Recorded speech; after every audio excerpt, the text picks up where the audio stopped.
جمال روما من الطيارة. يا سلام يا سلام، سبحان الله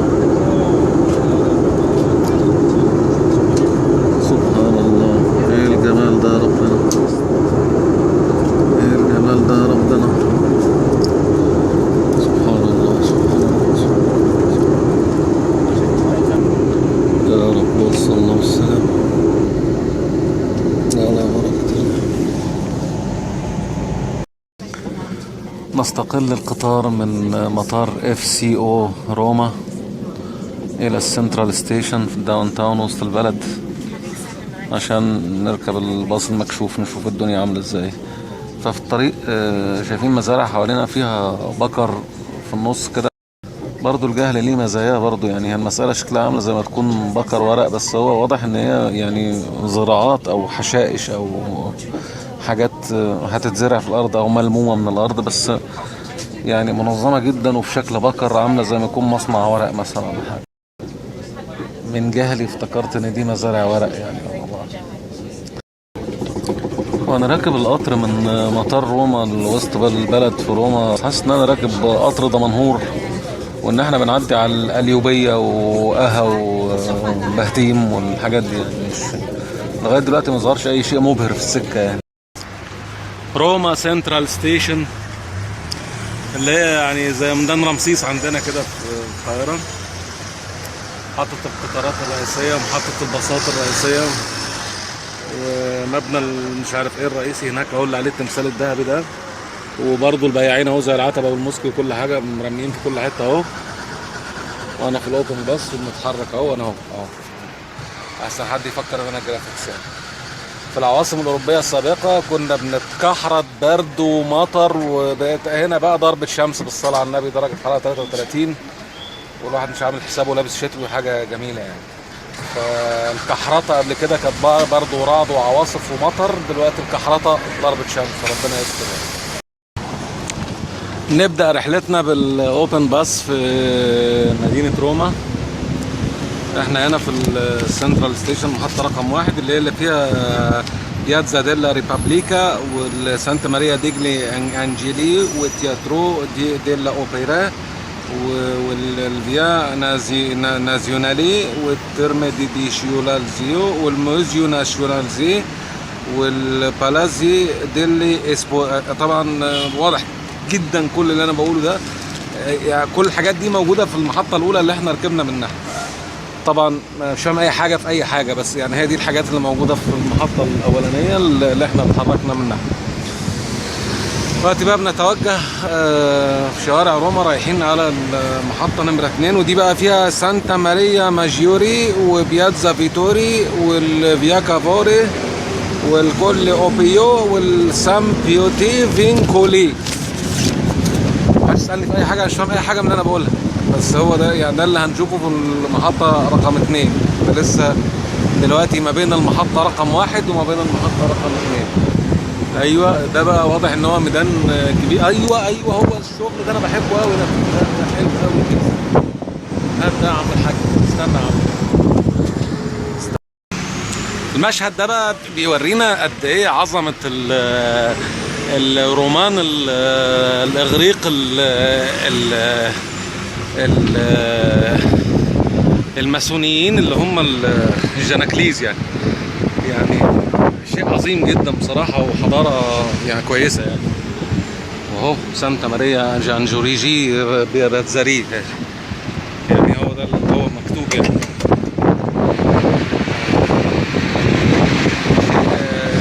شيء عظيم يعني، شيء عظيم وقديم في نفس الوقت يعني. المبنى ده بقاله مش أقل من 40 سنة مثلا يعني.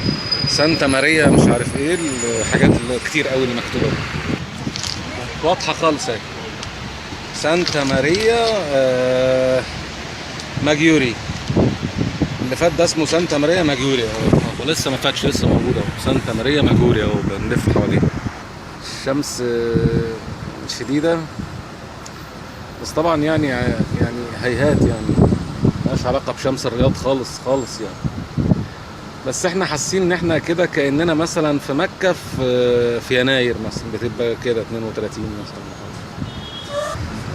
الاوبن اوبن باص بقى، الواحد يركب سقف مكشوف عشان يعرف يصور، ياخد ضربة شمس، يركب سقف مقفول يجي الحاجات من فوق دماغه ما يعرفش يصورها. حاجة كويسة يعني. نستأنف رحلتنا بقى في الحركات عشان بعد كده هنروح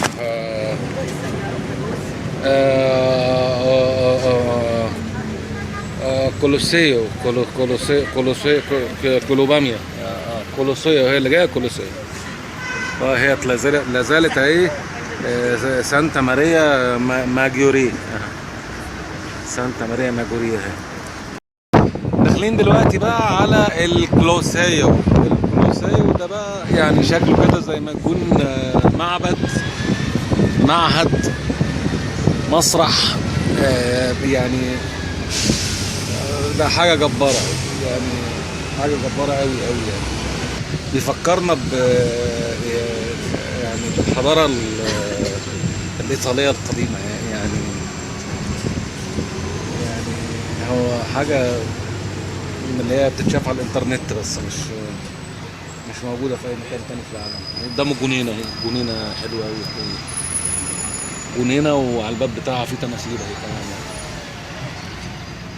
على فكرة اللي ما يعرفش يعرف بقى، أنا ساكن في أوتيل ليوناردو دافنشي، يعني مش أي حاجة يعني. أحد علماء الفيزياء في العصر اللي هو زمان في إيطاليا يعني.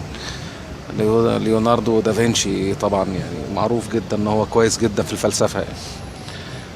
فأنا بقى ساكن في الأوتيل بتاع ليوناردو دافنشي، لازق في المطار على طول، على بعد 1.5 كيلو ولا حاجة. هنلف بقى حوالين الكولوسيو دوت عشان نعرف الناحية التانية منظره بشيع طبعا، هنعرف دلوقتي. ايوه هنخش بقى على الكولوسيو بقى من يعني الناحية التانية بقى. ادي الكلوشيو بقى، معرفش هما يقولوها سين ولا شين ولا كلوجيو، مش عارف.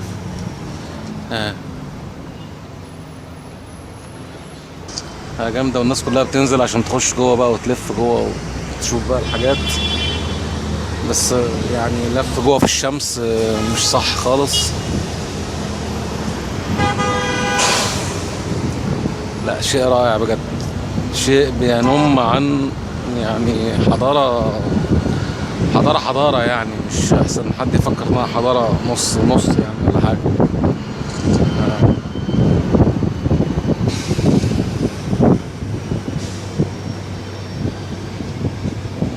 شيء رائع بجد. اللفة الجاية إن شاء الله نبقى ننزل، تكون الشمس هديت شوية. وادي في تماثيل على المدخل اهي برضه، في كويسة.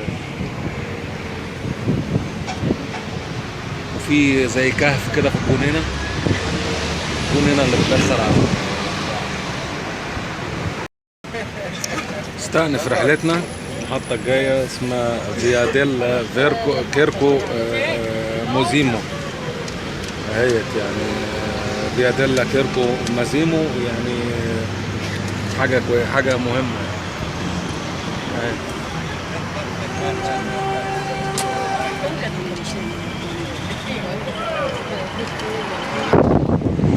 معرفش انا ده السجل المدني بتاع روما مثلا ولا حاجة، مش عارف.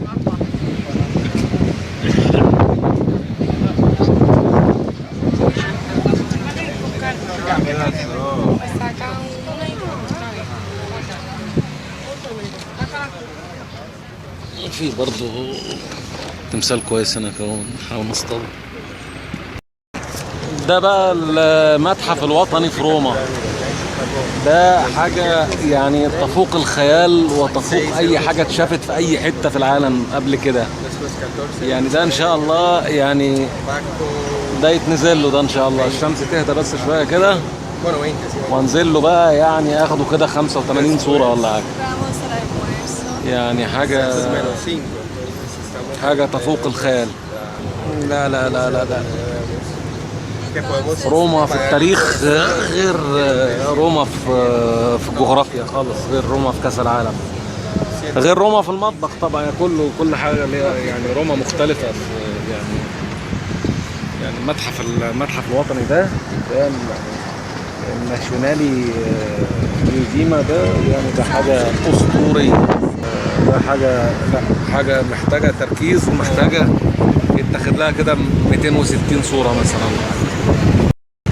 الميدان اللي جاي ده بقى اللي هو الميدان اللي هو يعني فيه تماثيل كتير يعني ده الحقيقة مش عارف على الخريطة هو ايه ولا اسمه ايه،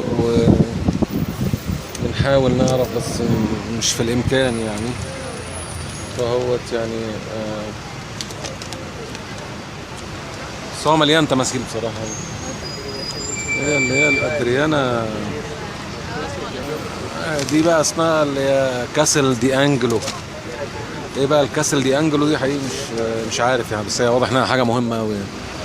لازلنا في روما، احسن حد يفكر ان احنا رحنا بهتيم ولا حاجة. احنا في روما يعني. احنا دلوقتي داخلين على ميدان سان بيدرو، عشان شايفين فيه القصر الجبار اللي هناك دوت. عدي يا عم الاشاره بقى، خلينا نشوف القصر ده يا عم. زي ما تكون الفاتيكان باين ديت ولا مش عارف حقيقي، بس مش متاكد يعني.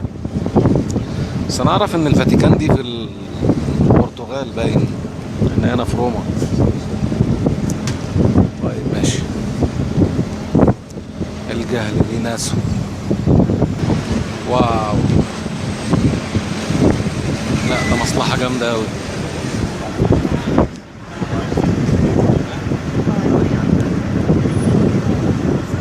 وزحمه خفيفه.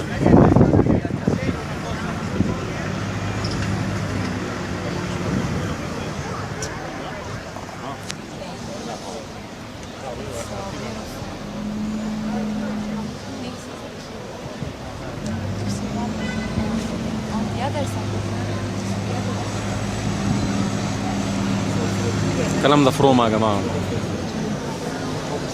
روما يعني بعد مرسى مطروح بشويه يعني.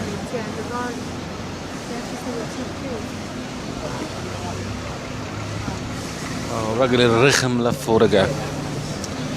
كده خلصنا سان بيدرو في ثواني يعني. لا ما سان بيدرو ده عايز له قعدة، والمتحف الوطني عايز له قعدة، والقصر العبقري اللي ما لحقناش نصور فيه حاجة خالص برضه عايز له قعدة. الشمس تهدى بس شوية عشان يعني جينا اتلقفنا على طول كده من المطار على وسط البلد، يعني الواحد ما لحقش ياخد نفسه يعني.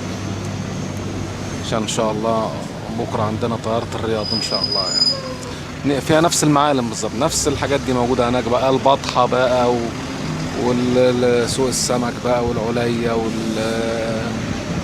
كده، واللي هي البديعة والحاجات دي يعني.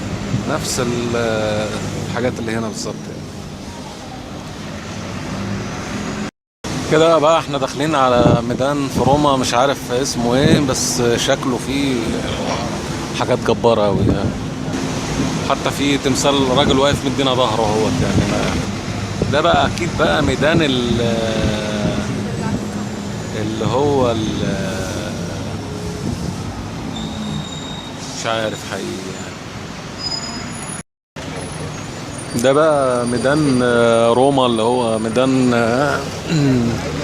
في تماثيل وفي نافورة اهوت، وفي مبنى عريق مليان تماثيل أبي حليلة الأدب عريانة. ده مش عارف اسمه اسبانا باين ولا اي حاجة. اسبانا مش متأكد يعني. باسيليكا، ده الباسيليكا. ده ميدان باسيليكا.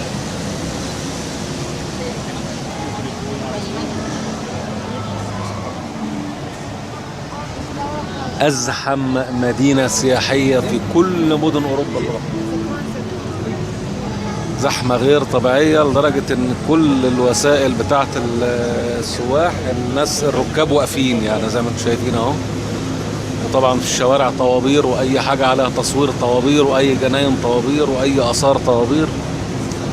بالفعل روما أروع معمار وأروع تاريخ وأزحم مدينة على الإطلاق في كل أوروبا. زحمة بالسواح طبعا مش بأهلها بس يعني. احنا راجعين تاني على السنترال ستيشن، نقطة البداية. خلصنا اللفة سريعا كده في نص ساعة، ناخد لفة تانية بقى عشان ننزل المواقع نتصور بقى. ده بقى الناشونال ميوزيوم او المتحف الوطني بروما. ده بقى اللي قلنا لازم يعني ناخده نفتفته، يعني ناخده حتة حتة بقى كده ونصوره 300 صورة كده ولا حاجة. احنا لسه ما دخلناش على الواجهة او على المدخل ده، كده احنا جايين من الخلف يعني، عشان محطة الباص قبل المتحف بحوالي 200 متر ولا حاجة. ف على شمالنا بنلاقي فيه محل جيلاتو، اللي احنا بنقول عليه جيلاتي في مصر. وحاجة جميلة جدا ان هنا بقى لا في حاجة اسمها شريمبس ولا حاجة اسمها برونز، لا، على المفتشر كده جمبري. زي ما احنا في مصر بنقول جمبري، هنا بيقولوا جمبري. حاجة حلوة جدا. يبقى دي كلمتين هم زي بعض بالظبط، جمبري في مصر جمبري في ايطاليا، جيلاتي في مصر جيلاتو في ايطاليا. تعلمنا برضو شوية لغة يعني. لازلنا في اتجاهنا الى المتحف الوطني. شيء يفوق الخيال،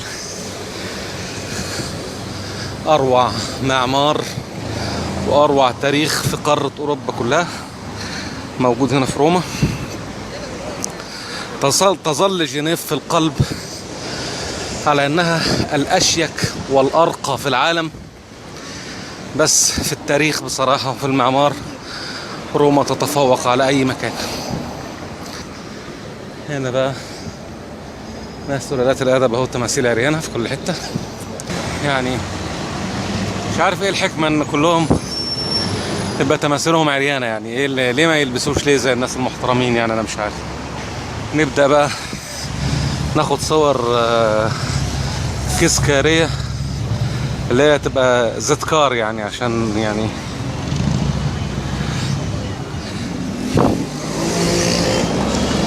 هنا في سلم يقطع القلب، مش هطلعه طبعا، اصوره بس.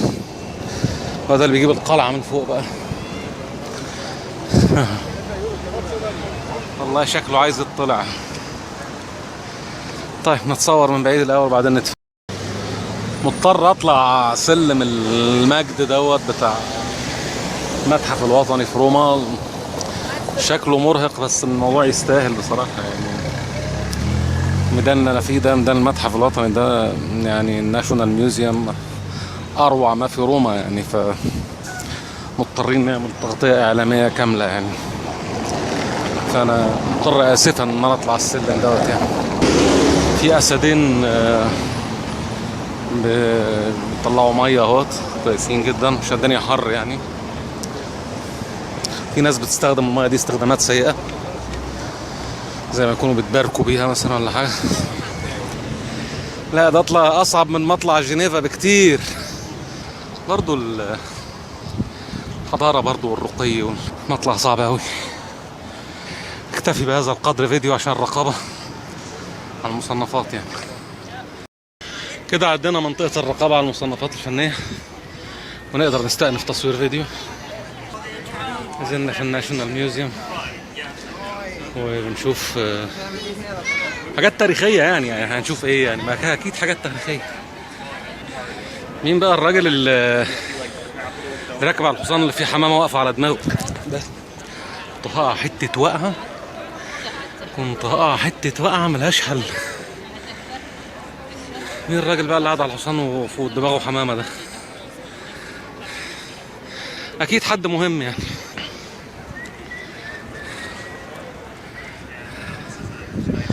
ده بقى اللي اسمه السينفالكارا سباكا سكور كار سيترو، يعني حاجات كده ما تتقريش. انا بقى مرزق بالعرسان، عريس وعروسة في عواصم اوروبا.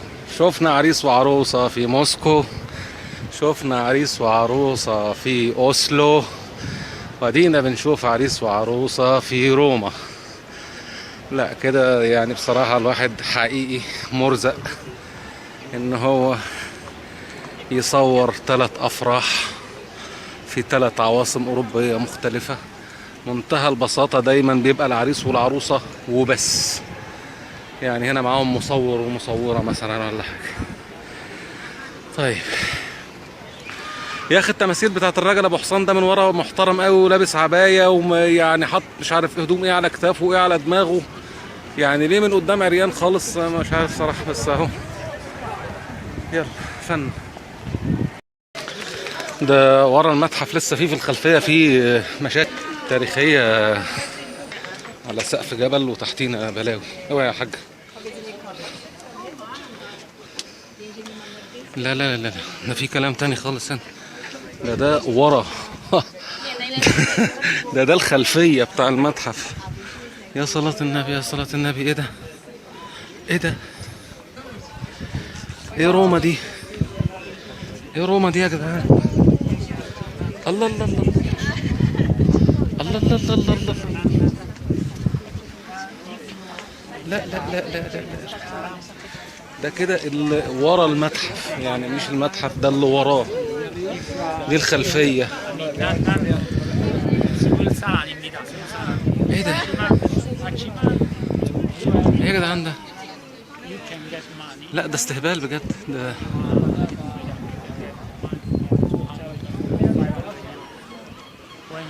لا لا لا مش معقول، مش معقول بجد، مش معقول. ايه الجمال ده؟ لا زلنا في محيط المتحف الوطني في روما. شيء يعني جميل بمعنى الكلمة. كل ما نتحرك من زاوية لأخرى تفاجئ بأشياء عجيبة. فريق الحسنوات الفرنسيات اللي ورايا قارفين الدنيا، عمالين يلفوا في كل حتة ويصوروا 5000 صورة، وفعلا لخمين الناس يعني. أي حتة أي حد عايز يصورها يستناهم لما يخلصوا تصوير الأول بعدين هو يصور. فأنا اتخنقت منهم بصراحة. دي بقى اللي هي بقى قبة اللي هي عاملة زي باب النصر كده في روما برضو. يعني الميزة اللي في الحضارة الرومانية الإغريقية الفرعونية القسطنطينية إنها بتبقى يعني بتعبر عن فلسفة وحضارة وتاريخ وفكر وثقافة وفنون وعري طبعا يعني، بس يعني هي بتعبر برضو يعني. ده بقى هنبدأ نخش على الواجهة بتاعة المتحف، حاجة هنشوفها مع بعض دلوقتي، حاجة جامدة يعني. ده بقى اللي هو الخن اللي كانوا بيستخبوا فيه الأعداء لما كانوا بيلعبوا مساكة في القرون اللي هي قبل الوسطى بشوية ديت. فكانوا بينزلوا يستخبوا هنا بقى، وحد يقعد يقول خلاويص والباقيين يقولوا لسه وحاجات كده، عشان يبقى في حضارة يعني. ده يعني اللي احنا بنقول عليه ده فوق. نزال في حاجات عملاقة هنا هنشوفها لما نخش على الميدان، بس لما نشوف البلاوي ديت، كمية الآثار الرهيبة دي. ده بقى اللي هو متكسر اهو متكسر اهو، واقع اهو، سايبينه عشان هو يعني تاريخي واثري، فهو بيعبر عن الأصالة والعراقة كده يعني. لازلنا بنلف من ورا المتحف، لسه ما دخلناش ميدان المتحف لغاية دلوقتي. كل الإعجاز اللي بنصوره ده لازلنا ما دخلناش في ميدان المتحف. حاجة تعبر عن نفسها يعني. لسه في بلاوي بعيدة هيت في الميدان بتاع الناشونال ميوزيوم، ومش قادرين نغطي تغطية كاملة 100% بصراحة عشان الموضوع مدهوق قوي.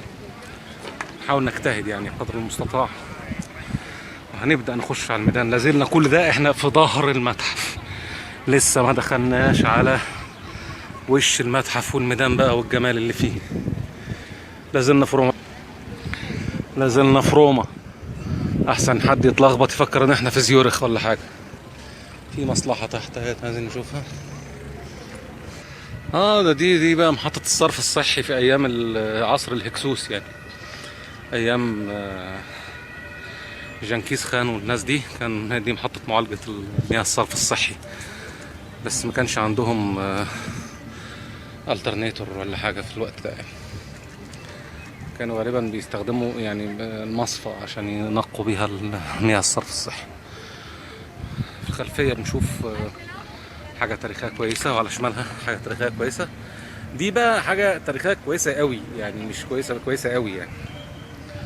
طيب دلوقتي احنا تقريبا لفينا لفة كاملة حوالين المتحف الوطني في روما، لغاية ما هنيجي خلاص بقى اهو في الميدان بقى، في المدخل بتاع المتحف الوطني بقى، ونشوف الدنيا عاملة ازاي. ازحم عواصم العالم بالسواح على الاطلاق، ومن جميع جنسيات العالم. ما شفتش اي مدينة سياحية اي دولة سافرتها بهذه الكثافة السياحية، يعني من كل بلدان العالم سواح وبكثافة شديدة جدا، كميات كبيرة قوي. ادي بقى ميدان المتحف الوطني. هتقول لي بقى ميدان التحرير ولا ميدان الأوللي ولا ميدان العتبة ولا اي، ده بقى ميدان المتحف الوطني في روما. ودي برضو مصلحة بتترمم اهي، حاجة قوية تاريخية، بس يعني بيصلحوها يعني. يا على الروعة، يا على الجمال. انا بيحضرني في هذا المشهد اغنية للفنان العظيم اسماعيل ياسين، والنبي ناولوني الولاعة نفسي اولع روما بحالها. بالذمة دي بلد تتولع، دي بلد يترش عليها مية ورد.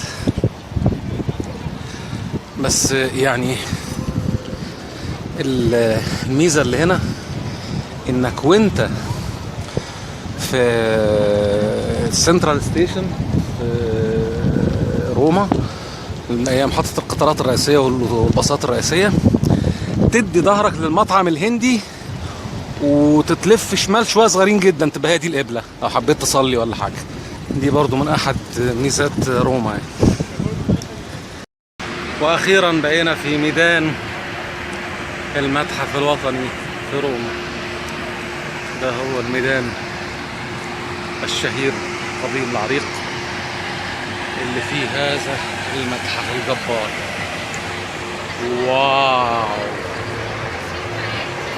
ايه الجمال ده، ايه عظمة التاريخ دي.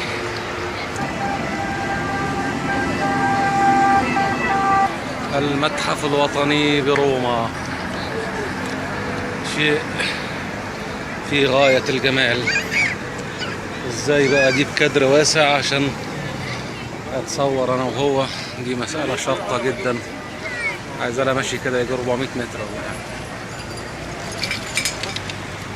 وانا هو برضه، يعني عشان برضه ما حدش يفتكر ان نكون جايبين معلق من المجر ولا حاجة يعني. القصر اللي احنا داخلين عليه بقى ده قصر بقى اللي هو يعني من القصور الفخيمة جدا والمهمة جدا في التاريخ الروماني، زي الجبن الروماني كده. ويعني الحكام بتوع روما ايام عصر الجبن الرومي كانوا يعني بيحكموا يعني. هو القصر واضح ان هو قصر قوي جدا بصراحه، يعني هو قصر فيه معمار رهيب جدا، وفي عراقه واصاله وعبق التاريخ يعني. فهو حاجه تحفه زي ما انتم شايفين، بس للاسف ما اعرفش اسمه ايه، ومفيش محطه هنا عشان انزل اتصور معاه. وذاتس اول يعني، ده كل اللي انا اقدر انقله لكم عن هذا القصر العبقري في روما، في ايطاليا يعني، مش اي روما والسلام. نرجع بقى للقصر بتاعنا تاني. القصر ده كان بناه الحاكم اللي هو خض المعارك بتاعت يعني لما انتصر في يعني معروفة هي في التاريخ، هي في القرن يعني هو المعمار جامد جدا وقوي جدا، وشيء تاريخي بمعنى الكلمة، يعني شيء فخيم. قصر يعني ما اعتقدش ان في قصور زي دي في منيا القمح مثلا ولا حاجة. يعني احتمال بركة السبع يكون فيها قصر شبه كده، بس يعني منية القمح ما فيهاش.